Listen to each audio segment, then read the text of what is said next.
నామానికి స్తోత్రం అండి. మీ అందరికీ నా వందనాలు. సమయం ఇచ్చిన దైవజనులకు నా వందనాలు. ఈ సమయంలో చిన్న ప్రార్థన చేసుకుని వాక్యంలోనికి వెళ్దాం. మహాగండ మహోన్నతుడు యేసయ్య సర్వేశ్వరానికి వందనాలు తండ్రి.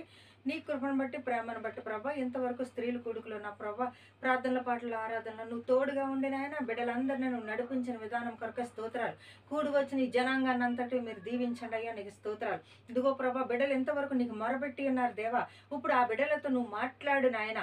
అయ్యా ముందుగా నాతో మాట్లాడు నాయన. నా తండ్రి నా నోటిని బోరుగా వాడుకుని నా ప్రభా బిడ్డలకు అర్థమయ్యే రీతిలో మీరు బోధించమని నాయన. నా తండ్రి మీరు నూరంతల అభిషేకము చేత ఏడంతల ఆత్మ చేత మీరు నింపి ప్రభా నీ పరిశుద్ధాత్మ శక్తి చేత నాయన.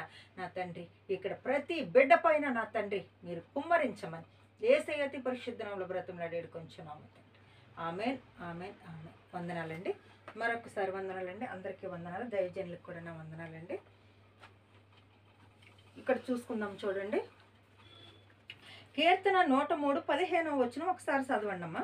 నరుని ఆయువు గడ్డివలెనున్నది, అడవి పువ్వు పూయునట్లు వాడు పూయును. 16. దాని మీద గాలి వీచగా అది లేకపోవును, ఆ మీదట దాని చోట దాని నెరుగదు. ఆమేన్. దేవుని స్తోత్రం కలుగును గాక. చూసారండి, మనం ఇక్కడికి భూలోకానికి పరదేశులమై వచ్చి ఉన్నామండి. ఒక గడ్డి పువ్వు ఎలాగున్నదో మన కళ్ళ ముందే మన ఇంటికాడే మన పెరట్లోనే మనము చూడండి పూల మొక్కలు వేసుకుంటాం, కూరగాయల మొక్కలు వేసుకుంటాం. వాటి మధ్యలో మొలుస్తూ ఉంటుంది గడ్డి. దాని పువ్వు విడుస్తుంది. ఆ పువ్వు పూసిన తర్వాత మళ్ళీ సాయంత్రానికి అది వాడిపోతూ ఉంటుంది. అంటే పొలము తెలియని వారు కూడా ఇది తెలుసుకోవచ్చు. ఎట్టి రీతిగా అంటారా అంటే మన మొక్కల మధ్యన అది దాన్ని మనము పీకేస్తూ ఉంటాము. దాని గడ్డి పువ్వు ఉంటానే ఉంటుంది, చిటుకుని వాడిపోతూనే ఉంటుంది. సాయంత్రానికి అది వాడిపోతుంది. కానీ ఆ పువ్వు ఉంటుందండి కడ వరకు, రోజంతా ఉంటుంది, ఉండలేదు. ఉదయం పూస్తే సాయంత్రానికి అది వాడిపోతుంది. తెల్లవారి మళ్ళీ వేరే పువ్వు పూయాలి. అంటే చూసారా, నా జీవితాన్ని ఆ గడ్డి పువ్వుతో దేవుడు సమానం చేసి ఉన్నాడు. అంటే నువ్వు పరలోకం నుంచి దేవుడు అనుగ్రహముతో భూలోకానికి వచ్చి ఉన్నావు. ఈ యొక్క భూలోకములో నీవు జీవించు కాలమంతా ఆ గడ్డి పువ్వు ఎలాగైతే ఉదయము పూసి సాయంత్రం ఎలాగైతే వాడిపోతుందో, నీవు ఈ భూలోకంలోనికి ఎన్ని ఆస్తులు సంపాదించి ఎంతగా నువ్వు ఘనమైన పేరు తెచ్చుకొని పేరు ప్రఖ్యాతులతో ఆస్తి అంతస్తులతో నువ్వు చూడండి ప్రతి దానిలోనూ నువ్వు ఉన్నప్పటికైనా నిన్ను గడ్డి పువ్వుతో సమానం చేశాడు నా దేవుడు. దేవుని నామమునకు స్తోత్రం కలుగును గాక. చూసారా, దేవుడు ఒక మాటలో చెప్పాడు. ఏమని అన్నారండి? దేవుని సన్నిధిలో ఒక్క దినము గడుపుట 1000 దినముల కన్నా శ్రేష్టము. 1000 దినాలని ఒక్క దినముగా చేసేస్తాడేంటండి మన దేవుడు. అంటే నీకు నాకు చూడండి ఎంత ఆనందమైన జీవితం అండి. ఎందుకు? దేవుళ్ళు ఉండబట్టి, దేవుళ్ళు నీవు నేను ఉండబట్టి. అది నరుని ఆయువు గడ్డిపు అంటే మనం పరలోకం నుంచి ఆ యొక్క ఆకాశం ఉంది దేవుడు ఆయన యొక్క అరిచేతిలో నిన్ను నన్ను నేలమట్టితో చేసి ఆ యొక్క జీవాయు ఊది ఇక్కడ మీరు ఉండండి అని మన కోసం పరలోకాన్ని నుంచి వచ్చి నీ కోసం నా కోసం మనతో జీవిస్తున్నాడు, మనలో ఉన్నాడండి నా దేవుడు. ఇట్టి రీతిగా నిన్ను నన్ను పోషిస్తూ ఉంటే మనము ఎలా ఉన్నామంటే మనకి ఇది నాది అది నాది అది నాది అన్నట్లుగా గర్వముతోనూ అహంకారంతోనూ ఉన్నాము. కానీ నా జీవితము గడ్డి పువ్వు లాంటిది అని మాట్లాడుతాను. అది చూడండి, దాని మీద గాలి వీచగా నీకు నాకు శోధన రాగా, ఒక రోగము రాగా, ఒక యాక్సిడెంట్ రాగా, ఒక యొక్క తుఫాను రాగా, అంటే నీకు నాకు ఎన్నో శ్రమలు వస్తూ ఉంటాయి. అవన్నీ దేవుడు తొలగిస్తూ ఉంటాడు. ఇక్కడ చూడండి ఒక మాట ఏమని ఉన్నదంటే గాలి వీచగా. ఆ గాలి ఎలాంటిదండి? అలనాడు చూడండి సముద్రపు గాలి రాగానే ఇశ్రాయేలు జనాంగానికి పూరేళ్లు కురిపించి దేవుడు ఆహారాన్ని ఇచ్చి తృప్తిపరిచాడు మన దేవుడు. అలాగే అలాంటి గాలిని చూడండి, సునామీ అనే గాలి వచ్చింది, కొంతమంది జనాన్ని ఎత్తుకుపోయింది. కరోనా అనే గాలి వచ్చింది, కొంత జనాన్ని ఎత్తుకుపోయింది. ఇప్పుడు ఇంక ఏదో ఒక గాలి అనేది వస్తుంది, ఆ యొక్క రోగం మరలా కరోనా లాంటిది మరలా జనాల మీకు ప్రాణహాని తెస్తుంది. చూడండి అనేక మందికి అనేక రోగాలతోనూ రొచ్చులతోనూ ఇట్టి రీతిగా క్యాన్సర్లు అనే కాదు దీర్ఘకాల ఆ యొక్క వ్యాధులతో బాధపడుతూ చూసారా. ఇది ఏంటండి? ఒక గాలి లాంటిది. అది గాలి వీచగా నువ్వు సాయంత్రానికి నువ్వు ఉండవు. గడ్డి పువ్వు ఎలాగైంది అలాగే నువ్వు భూమి మీదకి వచ్చావు, అలాగే నువ్వు పోవాలి. కానీ ఈ మధ్యకాలంలో నీకు నాకు ఉన్న సంబంధాన్ని నువ్వు జ్ఞాపకం చేసుకో. అది ఎలాంటిది అంటే చూద్దాము. చూడండి 27వ కీర్తన 4వ వచనంలో ఒక మాట ఉన్నది. యెహోవా యొద్ద ఉమ్. ఒక వరము అడిగి తిని దానిని నేను వెదకుచున్నాను.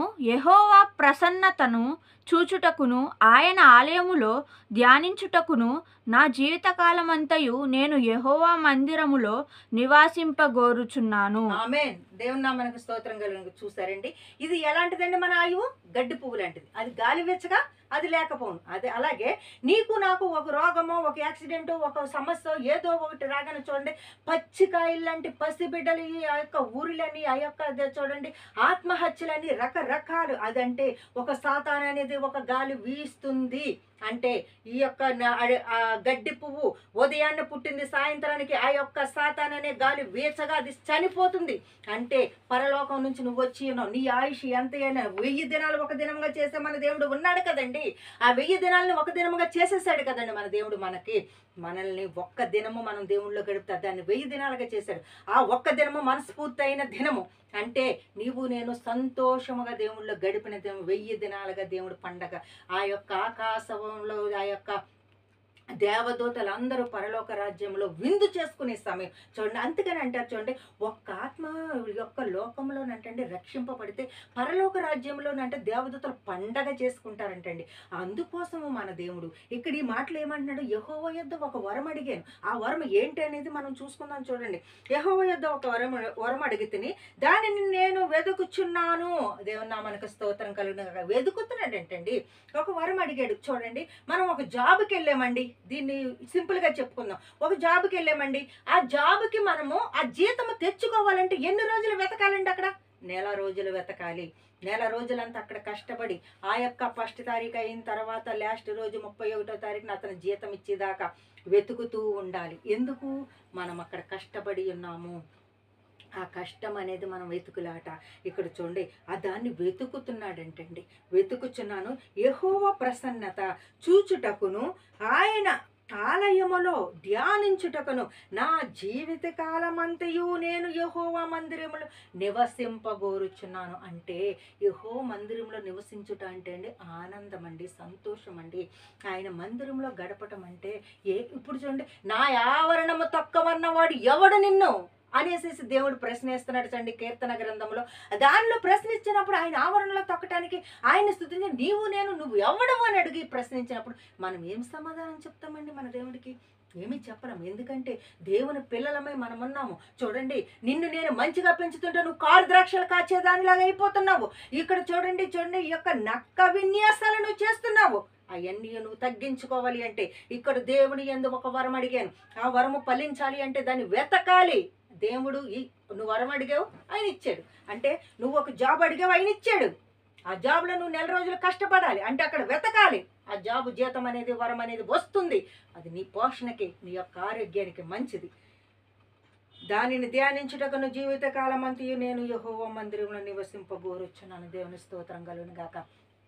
ఎంత గొప్ప మాటలు చెప్పుచున్నాడండి మన దేవుడు. దేవుడు నీ కోసం నా కోసం ఎంతగా తన ప్రాణత్యాగం చేశాడండి. దీనిని మనం గుర్తుంచుకోవాలి. మన ఆయువు గడ్డి పువ్వు లాంటిది కదండి.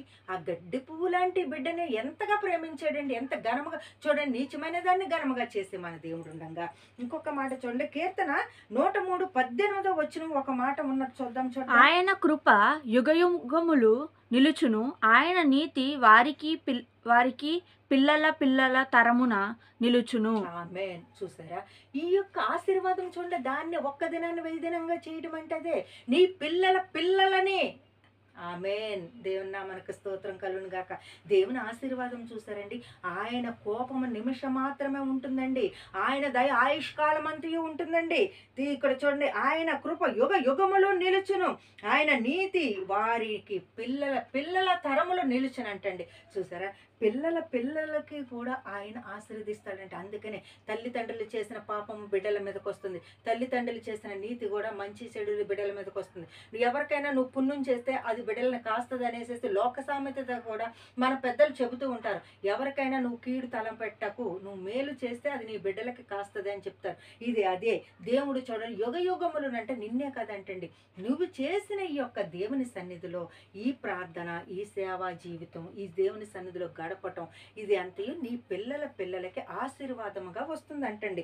ఇక్కడ చూడండి, ఈ లూకా సువార్త 23 34వ వచనం ఒకసారి చూసుకుందాం. యేసు తండ్రి వీరేమి చేయుచున్నారో వీరెరుగరు గనుక వీరిని క్షమించమని చెప్పెను. ఆమేన్. ఇక్కడ చూడండి, యేసు ఇక్కడ చూడండి, తండ్రి యేసుక్రీస్తు మాట్లాడుతున్నాడండి. ఎక్కడండి? సిలువులో మాట్లాడుతున్నాడు.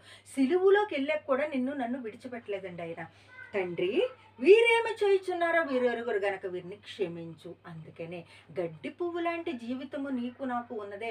గడ్డి పువ్వు అనగా నీచమైనది కదా, ఆ నీచమైనది గడ్డి దాన్ని ఘనమని కదా చేసే దేవుడు మనకు ఉన్నాడు కదండి.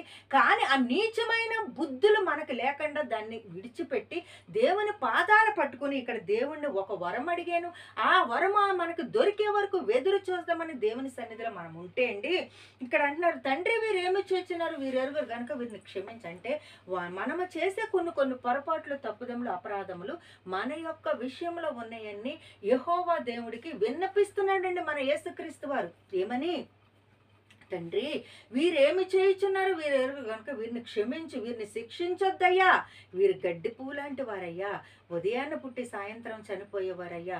వీరిని క్షమించు నాయన, వీరి యొక్క పాపాలు క్షమించి వీరిని కరుణ చూపు, కృప చూపు. దేవుని నామమునకు స్తోత్రం కలుగును గాక.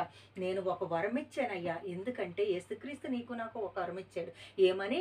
ఈ యొక్క భూలోకంలోనికి నేను చనిపోతూ మీకు స్థలము సిద్ధపరిచి వెళ్ళుచున్నాను. దేవుని నామమునకు స్తోత్రం కలుగును గాక. ఆ యొక్క రాకడ సమయంలో నిన్ను నన్ను సంకబెట్టుకోవడానికి రెడీగా ఉన్నాడండి మన దేవుడు. దేవుని నామమునకు స్తోత్రం కలుగును గాక. ఇట్టి రీతిగా దేవుడు నీకు నాకు అభిషేకాన్ని, ఆనందాన్ని, సంతోషాన్ని, మందిరావరణంలో ఆనందాన్ని పంచిపెడుతున్నాడండి. ఆ ఆవరణం కన్నా నీకు నాకు కావలసిన ఆస్తులు ఏమున్నాయండి? ఇట్టి ఆశీర్వాదం దేవుని సన్నిధిలో మనం నిలుస్తూ దేవుని మాట వింటూ దేవుళ్ళలో గడుపుదామండి. మన గడ్డి పువ్వు లాంటి జీవితము కనుక ఆ గడ్డి పువ్వునైనా దేవుని దగ్గర పాదాల దగ్గర పెడితే దానికి ఒక ఆశీర్వాదం. అది అక్కడే ఉండి అక్కడే ఎండిపోతే దానికి ఎవరికి ప్రయోజనం లేదు. నీ కుండలో ఉన్న గుప్పుడు మెతుకులైనా నువ్వు చూడండి, నీ వస్త్రాలు 2 ఉంటావు, నీ పై వస్త్రములు ఒకటి ఇంకొకరికి ఇచ్చి ఒకటి నీవు ఉంచుకోమని మాట ఉన్నది కదండి. అంటే నువ్వు ఎవరికైనా పెట్టే మనస్తత్వం అంటే కరుణించే హృదయము, దీనమైన మనస్తత్వం నీకు నాకు కావాలి. నువ్వు గడ్డి పువ్వు లాంటి జీవితం దాన్ని చూసినప్పుడు నువ్వు నేర్చుకోవాల్సింది ఏంటంటే, నేను 100 సంవత్సరాలు బ్రతికాను అనే గొప్పతనం కాదండి, నువ్వు ఎలాగ బ్రతికావు అనేది గొప్పతనం. దేవుని నామమునకు స్తోత్రం కలుగును గాక. నువ్వు ఎలాగ బ్రతికావు, నీ జీవితకాలం అంతా ఎలాగుంది, నీ దేవుడు నీలో ఉన్నప్పుడు మాత్రం నీకు సంతోషం, ఆనందం. ఏ కష్టం వచ్చినా దేవుడు తప్పిస్తూ ఉంటాడు. కరోనాలు వచ్చినాయి తప్పించాడు, సునామీలు వచ్చినాయి తప్పించాడు, ఎన్నో ప్రమాదాలు వచ్చినాయి తప్పించాడు. ఇన్ని విషయాల్లో గడ్డి పువ్వు లాంటి నిన్ను ఘనమైన గద మన దేవుడు ఉంచి ఈనాడు దేవుని మందిర ఆవరణంలో ఆనందం పొందటానికి చూడండి, ఆయన ఆవరణంలో నిలిచి దేవుని స్తుతించాలండి నీవు నేను. అందుకోసం దేవుని కోసం జీవిద్దామండి. మన బ్రతుకులేంటో మనం తెలుసుకుని దేవుని సన్నిధిలో ఉంటేనే మన గడ్డి పువ్వు లాంటి జీవితానికంటూ ఒక సంతోషమైన జీవితం దేవుడు ఇస్తున్నాడు. దేవుని నామమునకు స్తోత్రం. దేవుడు కొద్ది మాటలు దీవించి ఆశీర్వదించును గాక. వందనాలండి. మీ అందరికీ నా వందనాలు.